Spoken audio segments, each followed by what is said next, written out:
Қайырлы күн баршаңызға. Бүгінгі өзімнің подкастында сіздерді көргеніме өте қуаныштымын.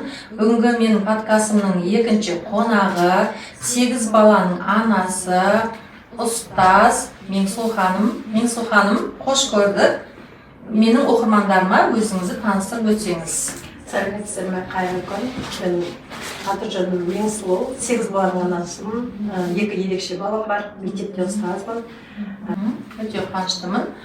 Меңсу ханым, тұрмыс құрғаныңызға қанша жыл болды? Тұрмысқа шыққаныма 22 жыл болды. 22 жыл болды. Мына көремін, үнемі сіз дамып жатқаныңызды көремін, үнемі даму үстіндесіз, иә.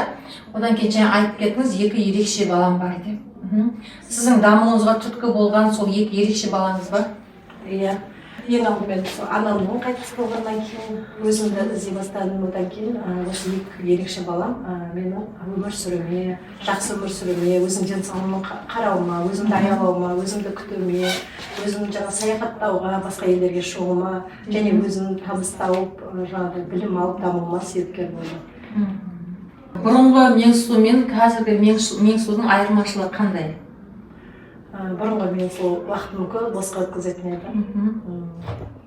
Күнінде жоспарламайтын еді. Әдемілікке де қызықпай қойды, өзін тастап қойды. Дене күтіміне де қараған жоқ. Күйеуімен ара қатынаста да дұрыс болған жоқ, балдарына да дұрыс тәрбие берген жоқ. Былайша айтқанда, 40 жасқа дейін менің өмірім бос өтті деп айтсам да болады. Оны қай уақытта түсініп, қай уақытта әрекет жасай бастадыңыз?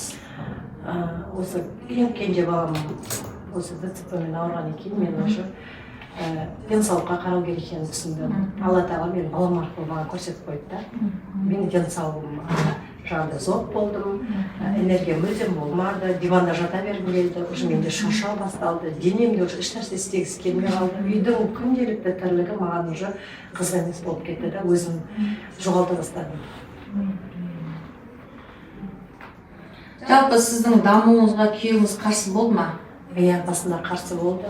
Өте қарсы болды. Мені кетеді, бұл қойшы өтірік бары деп маған поддержка бермей, балаларым да сөйтіп күліп жүрді үстімен.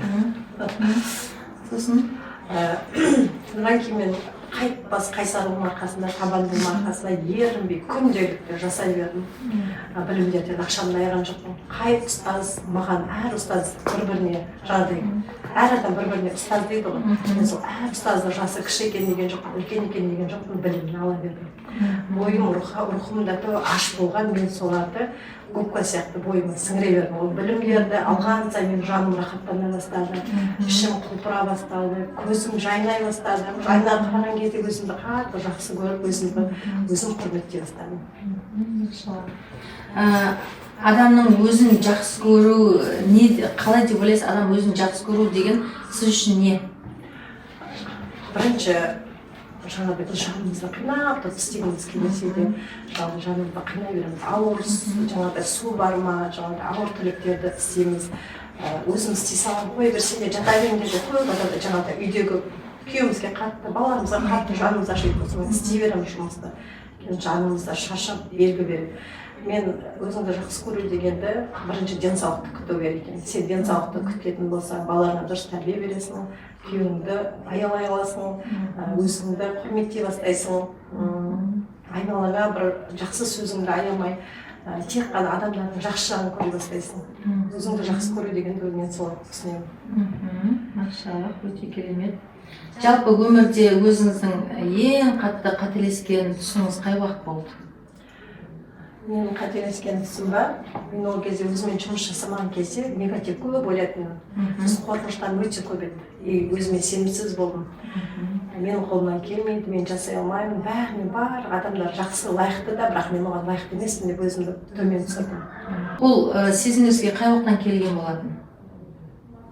Бұл сезімдер 37 жасымда келді. Мен кіммін деген ішімнен сұрақ келді. Сосын бір күні Айнұр Жарқынбекқызының бұндай хатым құранын таңда тұрып, жаңағыдай хатым құранға саяхат деген бір жобасын көріп қалдым. Сол кезде оны тыңдаған кезде, құранды естіген кезде мен уже көзімнен еріксіз жас ақты. Мен түсіндім, осыға дейін уақытымды босқа өткізгенімді, жаңағыдай құран жаттамағанымды, уақытымды бос өткізіп, мысалы жас кезім, денсаулығым, алла берген уақытты минут секунд қателемеген түсіндім да кейін өзімді жинап қолға бастадым. Сосын ең бірінші күн алладан сұрадым, я Аллахым маған қайырлы берекелі білім бер деп. Мен сол кезде ең дүниедегі бай бақытты адам кім дегенде білімді адам деп бір ұстаздың сөзін естіп қалдым. Содан бастап уже мен көбінесе дүние жинай беретінмін, ақшалай дүние жинап, үйге мебель алып, посуда алып, солайға көп қызығатын едім. Сонымен білім ала бастадым ғой. Өзім түсіндім, жаңағыда миым шаршаған, есте сақтау қабілетім нашар, біраз сені жаттағым келеді, бірақ жаттай алмаймын. Соның бәрі дұрыс тамақтанбағандықтан, дұрыс ұйықтамағандықтан, дұрыс өмір сүрмегендіктен сол өмірдің құндылығын түсінбеген екенмін. Сіз айтып жатса, екі ерекше балам бар деп. Екі ерекше баланың анасы болу қандай сіз үшін? Мен баста оларды қабылдай алмадым. Алла тағала неге маған мұндай сынақ бердің деп қабылдай алмадым. Жыладым, қабылдамай жүрдім 1-2 жылдай.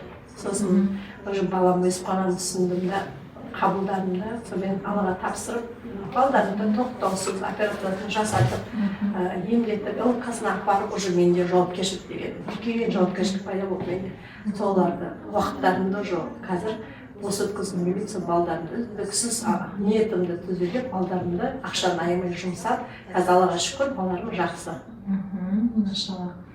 Меңсұлу ханым, сіздің осы сізде біраз сынақтар болды, ол жерде сіздің күйеуіңіздің рөлі қандай болды? Күйеуім кезде мен жан айқайымды, жан дүниемді түсінбейтін еді, маған қолдау берген жоқ. Мені жаңағыдай көбінесе не қылатын, сен жасай алмайсың, сен қолыңнан келмейді деп көп маған солай айтатын еді. Кейін мені жаңағыдай ананы бүйтпе, мынаны бүйтпе деп көп запрет қоя береді. Сосын мен қорқып ешнәрсе істей алмайтын едім. Қорқа беретін едім күйеуімнен.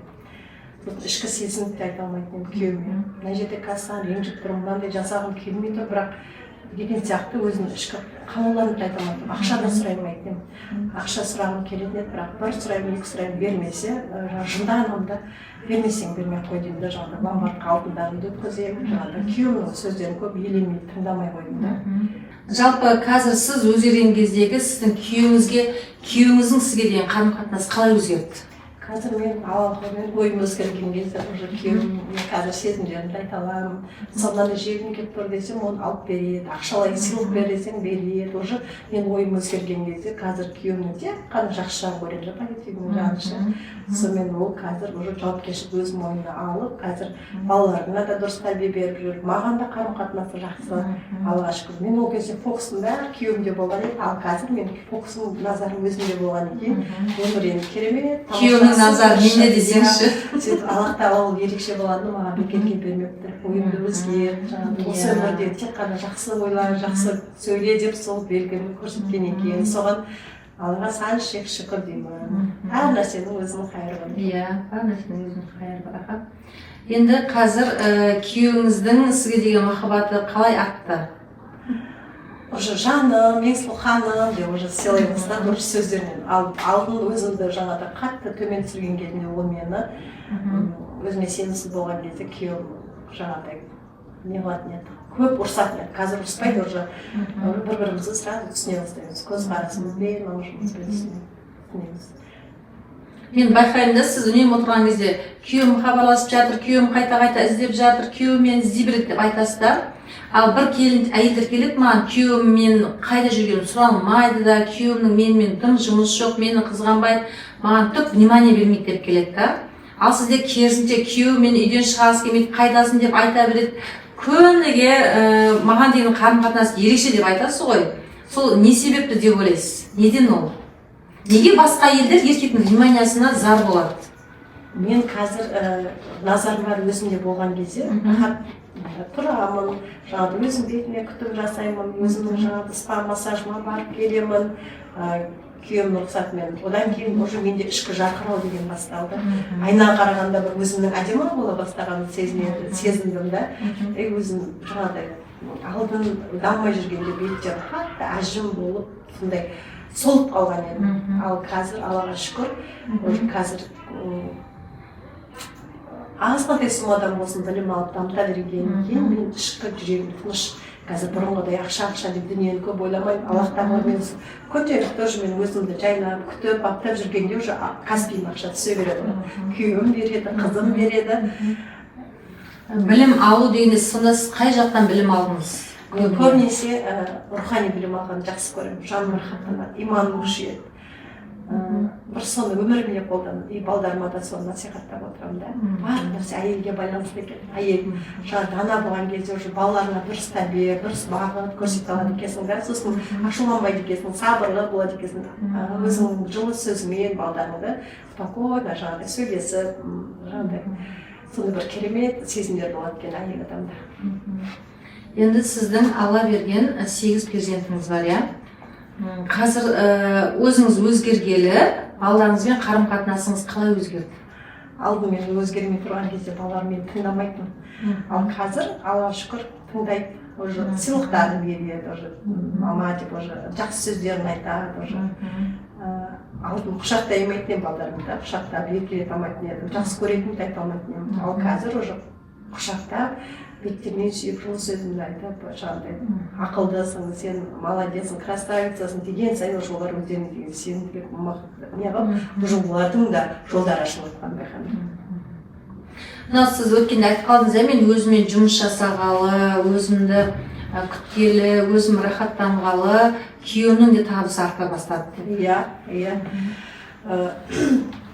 Күйеуімнің де мысалы жолы жүрсіп, қазір ақша үздіксіз түседі, Аллаға шүкір. Бұрында ақшаны жинай алмайтын едік. Ақшаны дұрыс басқара да алмайтын едік. Ал қазір уже күйеуіміз екеуміз ақылдасып, бір-бірімізді тыңдап, ақша жинап, уже бізде энергия көтерді десем де болады.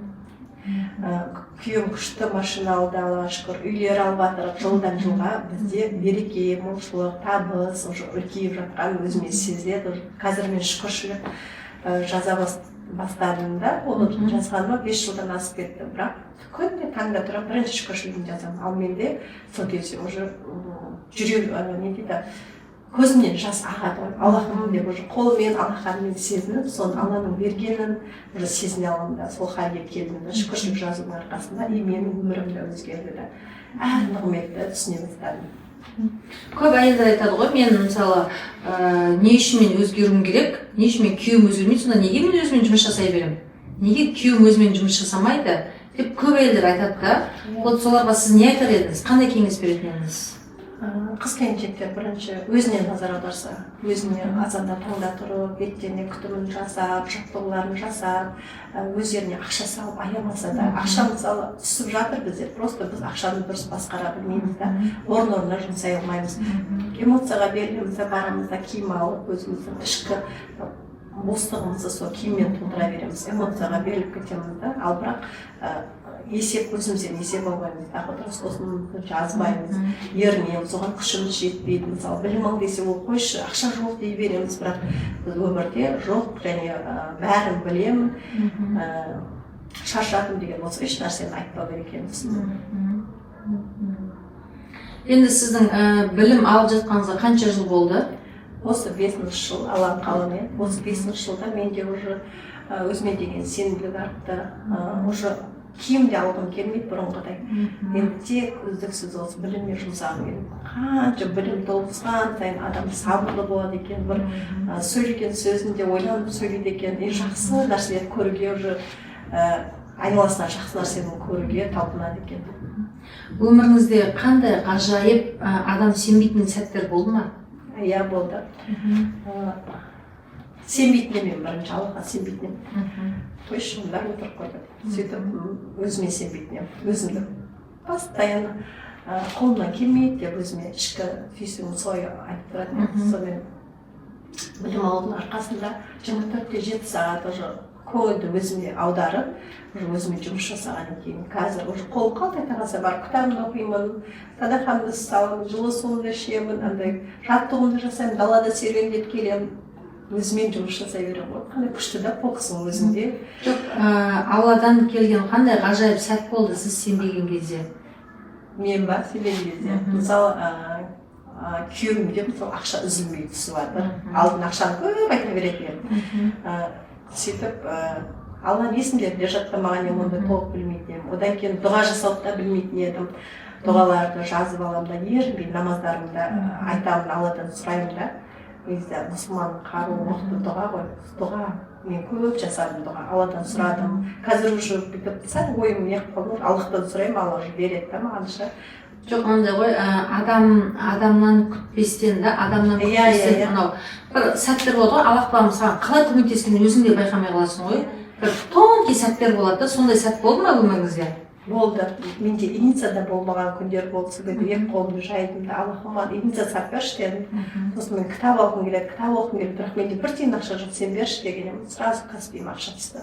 Бірақ өзім жасап көргеннен кейін сенемін да, сол ғажайып ақша. Біз просто сұрамайды екенбіз, Алладан адамдардан сұрап кеткен екенбіз. Сосын Ақшадан бөлек. Ақшадан бөлек, иә. Сосын қарызға көп кіріп кете беретін еді, эмоцияға беріліп, жаңағыдай ойша аламын да, бірақ жазбайтын едім. Дәптерге жазбайтын, уже менде күш жетпейтін еді, энергиям вообще төмен болды. Қазір Аллаға шүкір, уже жауапкершілікті мойныма алғаннан кейін уже жауапкершіліктің бәрін, мысалы еркек істейтін адам несін өзіне күйеуіме тапсырдым да, әйел сияқты болу, еркелеуге, нәзік болуға өзіме рұқсат бердім да. Сонымен мен Аллаға шүкір қазір жолым ашылып, мысалы алтын бизнесін бастадым. Оған да деген жаңағыдай саудаға деген уже менде қызығушылық пайда болды да, өзіме сенімділік артқаннан кейін. Одан кейін осы психология саласына қатты қызығамын, адамдарға көмектескім келеді, қолымнан келсе. Сол. Және де бастап жүрсіз иә осыны? Иә. Машалла. Мынандай ғой, Меңсұлхан, ғажайып сәт дегенім, ғажайып сәт деп сұрағаным сізден, мынандай да бір қатты бір тұңғиыққа батып бара жатқан кезде бір жарқ етіп шыққан сәттер болады. Болмаса Аллахтан сені бір нәрседен құтқарып қалған уақыттар болады. Сол нәрсе болды ма өміріңізде?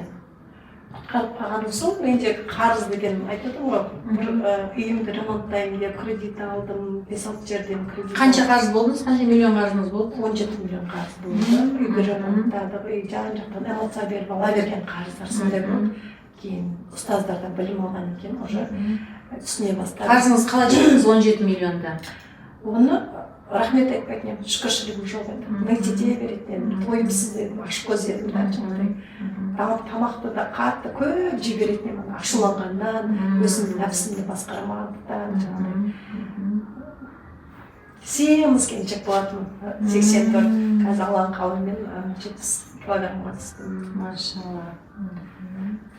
Алдыңғы бұрынғы Меңсұлудың күйеуімен қарым-қатынасы қандай болды? Ол кезде күйеуімді менсінбей қарайтын едім. Менсінбей қарайтын едім, іштен менде оған жек көру деген, диванда жата береді деген кінәлау көп болатын. Кінәлай беретін, сен неге жата бересің, ананы өйту керек, мынаны өйту керек, сөйту керек, істеу керек деген. Ал бірақ күйеуім оған маған қасарысатын еді, ол істемейтін еді мен айтқанымды. Сол кезде мен уже оның құдай болғысы келіп жаңағыдай басқарғым келді, күйеуімді отырып тұрғызып. Солай. Қазір шүкір болып уже өзімнің орныма түскеннен кейін әйел адам бәрібір күйеуінің артында тұру керек екенін, күйеуін сыйлау керек екенін, бірінші орында күйеуі тұру керек екенін түсінді. Білім алудың арқасында келді ол да. Иә, өте керемет, иә. Бірақ білімді алған кезде көп адамның білімді қай кезде алады? Көп адамдар білім алған кезде тәкаппарлық асады. Ондай неде жолда болдым мен бәрін білем деп уже адамдардың үстіне қарай бастадым, орта деңгейге келгенде. Ал кейін одан өткеннен кейін барып білім алу тереңдеп түсіне бастаған кезде, сабырға келгенде түсінеді екенсің өзіңнің ешкім емес екенін, бұл өмірде тек қана құл екеніңді, бұл өмірге тек қана құлшылық ету үшін келгеніңді, адамдарға жақсылық жасау керектігін түсіндім. Сабыр ету деген не сіз үшін? Сабыр ету деген мысалы, қандай алдыңа Аллах тағала сынақ берсе де, сабақ берсе де, соның төзіммен қарап, шыдамдылықпен танытып, сабырлы болуға өзіңді шақырып, асықпай Алладан не дейді, сабыр түбі сары алтын дейді. Соны күту керек екен. Біз асығамыз, бәріне бірден жеткіміз келеді. Эмоцияны басқара алмағандықтан. Анам айтатын, бәрі жайлап болады, асықпаңызым дейтін еді. Сол сөзі әлі құлағымнан кетпейді да. Қазіргі травма деп айтып жатады ғой. Сізден анаңыздан қандай травма алдыңыз? Ол нәрсеге сенбейсіз ба? жоқ сенемін анамнан ол кезде жаңағыдай көп жаңағыдай бізді ұрысатын еді ғой жаман сөздер ешак деп ұрсады соны жаттап алғанбыз ғой соны кейін үйде айтатын болды да балаларымыз уже соны қайталап жатыр кейін түсіндік мына тілімізді дұрыс тәрбиелеу керек екенін түсіндік та қазір даже болса қолым босап қалса тілімді зікірден босатқым келеді. Енді қазір рухани жолда қандай білімдер алып жатырсыз? Рухани жолында ма осы мешітке барып арабша үйрену, құранға түсу, сол менің ниетім. Өзім үйде жүріп, айнаға қарап, өзім жазып, соның бәрін арабша 28 атты жаттап, енді Құдай қаласа Алланың қалауымен қосып оқуды үйрендім, енді құранға түскім келеді. Жалпы мысалға сізді ең қатты сынақ қандай сынақ болды сізге өміріңізде?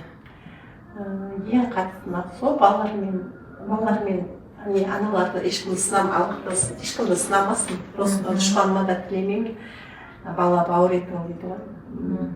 Бірақ басыңа түссе, көнесің, қабылдайсың. Басқа болмайды, түк еш нәрсе келмейді. Әлсіз пендеміз негізі, әлсіз, күшсіз, дәрменсіз.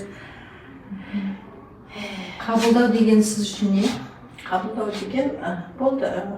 Алғым қабылдадым, мойындаймын, мен құлмын деп, ары қарай уже әрекетін жасап кете беру. Осы сынақтың арқасында бір маған түсінетін, бір өзіме ой түйетін бір белгі бар, сол ары қарай өзімен жұмыс жасау екенін түсіндім ғой. Мысалы, қазір көбінесе жаңағыдай тілімізбен ғайбаттап қоямыз, көп сөйлеп қоямыз, ақылымыздың бәрі осы аузымыздан шығып кетеді. Мысалы, қазір көп сөйлемеуге уже өзімді тәрбиелеймін. Нәпсіңізге қаншалықты ауыр болды өзіңізбен жұмыс жасау? Өте қиын болды өзіммен жұмыс жасау. Шүкіршілік жазғым келмейді, бірақ мен сол давай істеу керек, осылай жасау керексің. Бірақ ұстаздардан білім алған екен, кешке уже отчет жібереміз, жауапкершілік алу керек, тапсыру керек, алғым келмейді. Сол дауды бір айтатын едім. Кішкентай баланы қолым десе ересек адам есіне позициясына өткім келмейтін еді. Сол дауды бір айтатын едім. Қазір уже өзім берген уәдеммен тұруға, өзім жауапкершілікті алуға, өз-өзіме берген уәдемді орындауға өзімді тәрбиеледім, Аллаға шүкір. Қазір ұстаз болып жұмыс жасайсыз, мектепте? Бастауыш классқа сабақ бересіз. Мектеп алды дайындық. Мектеп алды дайындық. Сол оқушыларыма уәжіп болса сол андай бір-бірін құрметтеуге, сыйлауға, жақсы сөйлеуге, ізетті болуға, кешірім сұрай салуға балаларды сондай тәрбиелегенді жақсы көремін. Енді қазір одан бөлек, ұстаздықтан бөлек немен айналысып жатырсыз? Ұстаздықтан бөлек ба? Сол психологияны зерттеп жатырсыз, зерттеп жатырмын, ізденіп жатырмын, өзімді ары қарай дамытып жатырмын. Одан кейін алтын бизнесім қатты ұнатамын. Оны да бастадыңыз, иә? Оны да бастадым, Алладан сұрағанын бердім, будка аштық, ол бизнесті де жасап көрдім, Алланың қалауымен. Енді осы Алла тағала өзі бір алып келеді екен адамды. Енді оны болашақта өзімнің бір жақсы ниеттерім бар. Қазір сізді күйеуіңіз қаншалықты қолдайды? Қазір ма? Бір 80% қолдайды. 80% қолдайды, иә. Әлде де кішкене жаңағыдай рұқсат бермей қалады деген өзім ішіне кішкене қорқыныштар бар. Бірақ ақшылып айтатын болсам ол да түсінеді деген. Жалпы күйеуіңіздің туысқандарымен қарым-қатынасыңыз қалай? Күйеуім туысқандарын онша ұнатпайтын. Жаңағыдай жарысатын едік. Олар да үлкен-үлкен үй салған екен, мен қалып кетпеуім керек солардан деп мен өзімді жаңағыдай соларға мықты болып көрсету үшін жарысатын едім. Қарыз қалсам да мен соның затымен де тұру керек деп. Қазір мен ешкіммен жарыспаймын, ешкіммен өзімді салыстырмаймын. Өйткені Аллах тағала мен жан дүниемді тазарған кезде бәрін беріп жатыр да, сыртқы дүниемді толтырып жатыр. Сол жарысудың соңы сізді қарызға келіп тықты, солай ма? Иә, қарызға келіп тықты. Өзімді мықты көрсеткен кезде тәкаппарлығым жоғары болып кетті, адамдар менсінбей қарайтын едім. Жаңағыдай қарапайым адамдарға бүйтіп иілгім келмеген. Ал қазір уже қарапайым адамдарға көмектескім келеді, олардың жан дүниесін түсінгім келеді, оған көмек сондай менде сезім. Жалпы бізде Алматыда оқып жүргенде коучтардың тренингіне барған кезде айтатын, күйеуіңнің аяғын жу, күйеуіңнен кешірім сұра, оны жаса былай жаса депші, бірақ енді көп әйелдің оған тәкаппарлық жібермейді ғой, күйеуінің аяғын жууға, оның алдында прям мені кешір деп айтуға. Мысалы сізге осындай амалдарды жаса деп айтса, сіз жасайтын ба едіңіз? Иә, қазір жасаймын. Жасайсыз ба? Жасаймын, иә. Кешірім де сұраймын. Бірінші аяғын қалай жудыңыз? Бірінші жуған кезде маған өте ауыр болды, қиын болды. Тіпті сен аяғын жуайын деп айттыңыз ба күйеуіңізге? Аяғымды жуып бергім келіп жатыр дедім. Бірақ аяғымды жуып жатқан кезде уже мен күйеуіме ойым дұрыс болмаған кезде көзімнен жас ақты, еріксіз. Өйткені мен күйеуіме бағынбайтын едім ғой. Жуып жатып, жылап жаттыңыз ба? Көзімнен жас ақты, мейірім жас қатты ақты, жылай бердім. Бірақ күйеуімнен кешірім сұрадым. Кешірші, мен саған қатты сөйлеп қойған болсам, ренжіткен болсам, бағаламаған болсам, менсінбей қараған болсам деп айтқан едім күйеуім. Жоқ, маған разысың ба деп сұрадым. Иә, саған разымын дедім. Содан кейін мен уже жолымда жүрсе бастады. Иә, күйеудің разылығы керек екен. Алдын күйеуім тыңдағым келмейтін еді. Өйткені ол кезде өзімді мықты қылып көрсеткім келді. Машалла. Әлде де осыны жасайсыз ба? Иә, жасаймын. Кешірімді сұраймайтын ғой. Қазір бірінші очередте мысалы әйел өзінің менікі қате болып тұрса да дұрыс емес, сол кешірім сұраймын да. Өйткені сол ұрысып қалған кезде бірінші сөйлей салу керек. Жаңағы жол сөйлей салсаң әлем дұрыстаймын. Сіздің күйеуіңізде мінезі басшылық, иә, негізі мінезі басшылық. Еркек қой көріп қалдым, көрген кезде соны түсіндім да. И сондай адамға былай бағынып, соның айтқанын жасау, иә, оның аяғын жуу деген нәрсе, бұл қарап тұрсаң үлкен жұмыс, өзіңмен үлкен жұмыс, иә. Соның барлығын жеңіп, сол дәрежеге жеткеніңізге қуанып тұрмын, машаллах деп. Көп әйелдерге айтсаң, мен не үшін жууым керек па, өзі жуасың деп айтады. Иә, Саладин да? Иә. Сол білім алу жолында негізі адамға бір кішіпейілдік береді екен, қарапайымдылық береді екен, ізеттілік береді екен. Барынша сен бір адамның жанын түсініп тұрады екенсің. Мысалы, сіз коучтарға сабақ алуға барған кезде, психологтың алдына барған кезде сізде өте ерексу, солардың айтқанын қабылдамау, сондай состояние болды ма? Ондай болады, бірақ мен сол деп өзімді өзім неғыламын да, тәрбиелеймін да, сосын келісіп, өз-өзімен келісіп келемін. Өзіңіз қалай тәрбиелейді, ол оңай емес қой? Давай мен сол осы адамнан да, әр адам бір-біріне ұстаз, осы адамнан да, ұстаздан да алатын нәрсең бар, ол бекерге Алла тағала сол арқылы саған белгі беріп тұр, сабақ беріп тұр деймін да, сонымен келемін ғой. Бірақ сіз бұл нәрсеге де сіз оңайлықпен жетпедіңіз ғой, дұрыс па? Оңайлықпен жетпедім. Қалай нәпсіңіз қалай қиналды? Сол көбісі шыдай алмай тастап кетеді ғой жарты жолдан, дұрыс па? Бірақ соңына дейін бардыңыз. Осы каспиіме, депозитіме ақшаны деп сап қоямын, артық ақшам болса сап қоямын, мынау білімме деп та. Сонда уже білімнен ақшаны айған жоқпын, шынымен түсіндім да. Мен дүние, мүлікті алып кетпейтінімді түсіндім, бірақ адам осы біліммен, жаңағыдай Алланың алдына барған кезде өзіне өзі жауап беретінін түсіндім да. Сол кезде мен тек қана білімімді қолымда алып кететінін түсіндім. Сосын өзімнен үздіксіз ақшаны аямаудың арқасында Алла тағала менің санамды өскірді, өз сәтте жүрегімді кеңейтті и жақсы әлемді, әдемі әлемді көріп, бір бақыттың дәмді десем де.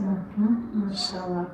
Сол кезде көзіңізден розовый әшке түсіп қалғанда әлемге басқаша көзбен қарадыңыз ба? Иә. Адам өзі білім алғаннан кейін анасынан жаңадан туылғандай болады екен ғой. Өмірім қазір шүкір Аллаға бәрі керемет. Ашуланғыңыз келген кезде, прям нәпсіңіз бұрынғы мен сұлу болған кезде өзіңізді қалай ұстадыңыз? Астағфирлах деп Алладан көп кешірім сұрадым. Аллахым кешірші деп, мен жүрген жеріміздің бәрі негізінде қателік қой. Тілімізбен, көзімізбен, іс-әрекетімізбен, қолымызбен, құлағымызбен жасап қоямыз да. Ал бірақ Алладан көп шүкіршілік етудің, жазудың және айтудың тілімді босатпаудың арқасында шүкір деп айтайын. Қазір ішкі жаным тынышталып, бір рахат сезімді, гармония десем де болады. Күйеуім ашуланып тұрса, жаным деп сөзбен айтып түсіндіре саламын, ол басыла салады. Үйде бір тыныштық бар, тыныштық болған кейін балдар да сезіледі бірінші. Алдын білім алмаған кезінде көп ұрыс, айқай шу көп болатын. Сөйтсем, оказывается, ол менің нәпсімнің жоғары болғандықтан, күйеуіме бағынбағандықтан, сол нәпсімді тәрбиелегеннен кейін түсіндім. Әйел адам тек өзімен жұмыс жасай берсе, балаларды дұрыс тәрбиелі болып өсіреді екен уақытта. Күйеуіңді бір өзі саған бір айтқанды істеп құрметтеп жаңағыдай жаным мынандай бір нәрсе істейтін болса келісіп істейді екен ақылдасып та сол бірінші не дейді отбасынан басталып барлық нәрсе дейді ғой сол демек бірінші өзің күйеуіңді құрметтесең иә әйел адам сол кішкене нәпсін тәрбиелеп өзін тәкаппарлық сындыратын болса өмірі бәрі керемет күшті күйеу де сол дәл солай өзгереді соны жасайды иә көбісі айтады мысалы мен күйеуің сенің айнаң дегенге келіспеймін дейді да көбісі ол онда қалай ол мен сенің айнаң деген келіспеймін дейді сіздің бұған көзқарасыңыз қалай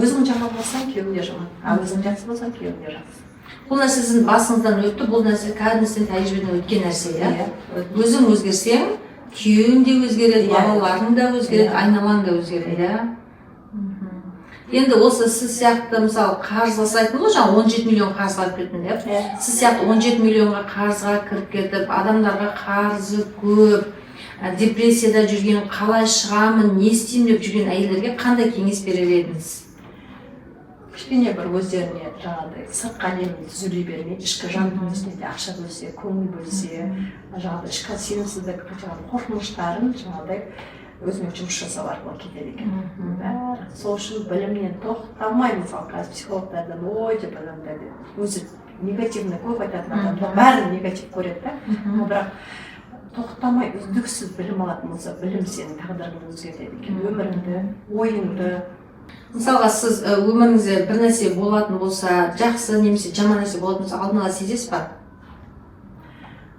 аяғым тартпай сондай болады аяғым тартпайды көңілім болмай тұрады мысалы бір жерге барып шақырса көңілім тартпай тұрса аяғым тартпай тұрса ол жерге мен бармаймын ал бірақ жаңағы ішкі барғым келіп қуанып жүрегім уже белгі береді соны барсаң сол жерде бір күшті керемет нәрсе бүгінгі подкастқа қандай көңіл күймен келдіңіз күшті көңіл күймен келдім басында маған бір кішкене не болды қалай сөйлейді екен не болар екен деп кейін уже сын сұрақтарыңыздың ашылды машалла рахмет сіздерге қыз келіншектерге барынша өздерінің денсаулықтарын күтіп баптап аялайтын болса мен 8 бала туғанмын 10 бала туғанмын деп өзін құныстандырмай өздерін жинап алды қарай әрекет жасайтын болса ізденетін болса өзінен ақшаны аямайтын болса енді жан дүниесі жарқырап жүрегі тынышталып үйінде береке гармония болады да сосын бәрін әйел адам ақылмен шешеді сосын балалар да қуанып жүреді да жаңағыдай мамасы негізі ең бірінші не дейді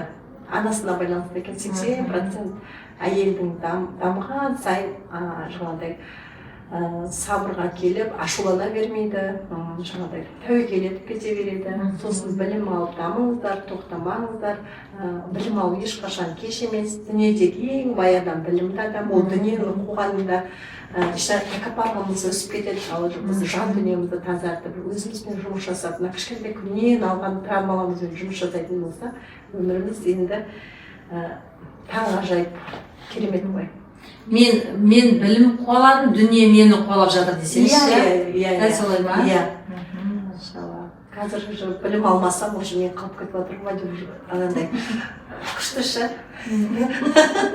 айтып жете алмай жатырмын десеңізші сол үшін әйел адамға көп нәрсе байланысты екен сен өзің жан дүниең тазарып жан дүниең жақсарғанда уже сені бәрі құрметтей бастайды екен сыйлай бастайды екен жолың да болғыш болады екен мысалы көшеге шығып қалған ғой мысалы білім алуға кетіп жатырмын сол кезде уже таксиді уже тегін қылып қояды алла тағала сол жерге жолыңды да болдырып қояды да иә жаңағыдай білім алған әйел уже әдемі сөйлейді екен уже өзін жаңағыдай